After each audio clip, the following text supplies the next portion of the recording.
Ba, de capul meu!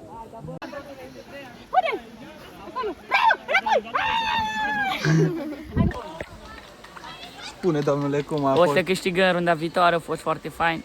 Păcat. Păcat că am pierdut. Păcat în general. Ce spui? Ai o vorbă pentru publicul larg. Să nu... Să aveți grijă să nu alunecați. S-a legat. Am fost de 2 ori. Nerea. A spus totul. David, Damian. Stai că și-o sufla nasul.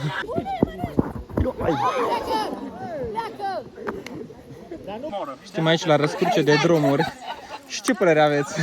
Bă, frate, mai bună. Marcus, îți aduc o foaie și un pix pentru ecuație? Marcus, stânga! Bă, te ținesc când aude unde bate vântul. Da? Fiți atenți la fluierul lui Aron! Da! Plângerile pe sară, mă, pe mail la David. Tranziție. Mai albastru, că puteți să mai pierdeți odată. Tranziție. Sebastian rage ca un leu.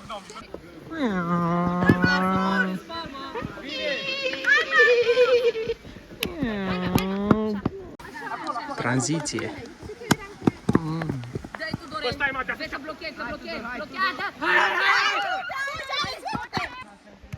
Poză. Am făcut poză? Poză. Erica, cum e să-i câștigi echipa ta? Foarte bine, foarte plăcut mai ales. Tranziție.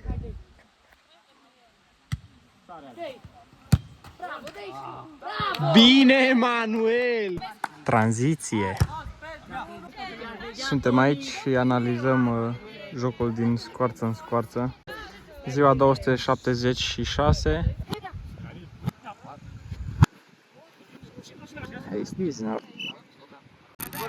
Tranziție.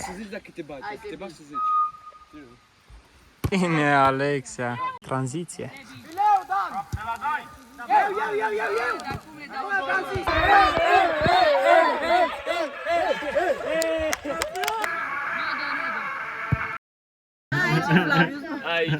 Bă, Marcus. Bă, Marcus.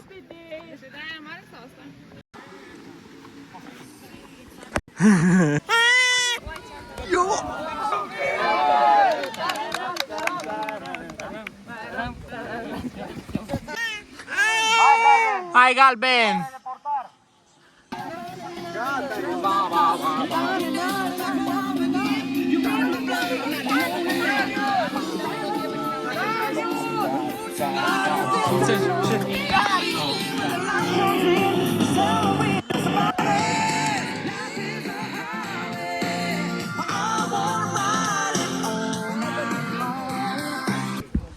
A ieșit soarele dintre noi. Nu uitați, la jocul ăsta, ai n-ai mingea, dai la poartă. Și am revenit cu a patra declarație, mergem la domnul antrenor. Domnule antrenor, poftim microfonul, vă rog. Dovada faptului că băieții sunt mai buni la fotbal a fost anulată de acest joc. Efectiv, fetele au rupt. Avem golgheteri feminini la fotbal masculin. Vrem un exemplu de fată care a jucat exemplar. Julia, Noemi, Nerea în poartă. Ai. Ca pisica Lobonț. Înainte am prins un cadru Ca cu... pisica Lobonț au făcut. Pai, deci porta aia era. Propun pentru Naționala României niște jucători de perspectivă. Haideți la măgură că tău și căutați. Mulțumesc, microfonul te rog. Alex Dan, spune ceva despre meciul ce a trecut. M-a lovit Adi de mi-a dat sângele. Ți-a dat sângele lui? A făcut transfuzie pe teren. Extraordinar, mare om Adi. Zi, Joshua. Eu mă bucur că am reușit să îl blochez și pe Davi, că dacă nu se termina 2-1 și mi era rușine. David, ăsta a fost un compliment pentru tine. Da, o autoapreciere corectă a lui Joshua. Darius, ce părere ai? Despre meciul care se întâmplă. Meciul acesta este un meci foarte interesant. Dintr-o dată, o răsturnare foarte mare de situație la echipa galbenă, după ce aproape că cei verzi au bătut. Acum au ajuns chiar în fața porții. Nu știu. Ține microfonul, că zici bine, ține microfonul. Hai, Marcus! Deci acum Marcus Dan o dat o pasă, Erica ratează și Giulia merge mai departe cu David, recuperează, nu știu dacă a recuperat. Wow, A dat-o Alex afară, e clar treaba.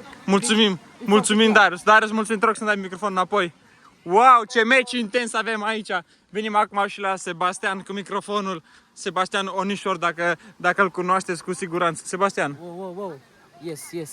zice ceva despre meciul ăsta, cum ți se pare? Cum a fost meciul tău? Cum vezi că anticipezi că vor fi scorurile? Meciul meu a fost unul strâns, unul greu de câștigat, dar cu ajutorul Domnului am și câștigat. Wow. Dar în legătură cu acest meci verde contra galben, eu unul cred că o să fie o egalitate și o să se intre la penaltiuri. Ce părea despre șutul lui Adi? Acum au dat. Despre șutul lui Adi, dacă o vedea pe Giulia acolo, că era liberă, putea să o paseze și Giulia să dea gol. Numai că Da. a fost bine concercat să dea șut și să salveze echipa. Foarte bine Adi.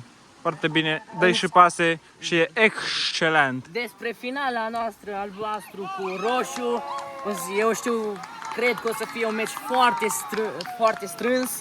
Nu știu cine o să câștige, dar să vedem noi. După cum puteți observa, Sebastian este un foarte bun evanghelist și are acest talent, îl folosește și în ale sportului de a vorbi. Treaba bună, mersi de microfon. Să și eu.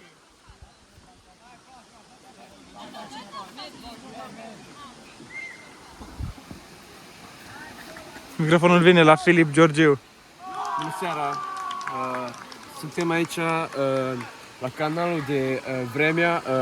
Acum e cam 17 grade, se mai încălzește după aia. Cu sportul acum ne încălzim mult mai tare. Vezi un pic de nori, va ploua de acolo, din sud-vest. Și Wow. vor veni un vânt tare dacă ne rugăm Wow. și nu va veni niciun vânt. Wow. Oamenii aici se distrează Wow. de vremea aceasta. E atmosferă foarte intensă. Să nu rămâneți în casă, să ieșiți și voi afară, să citiți și voi Biblia.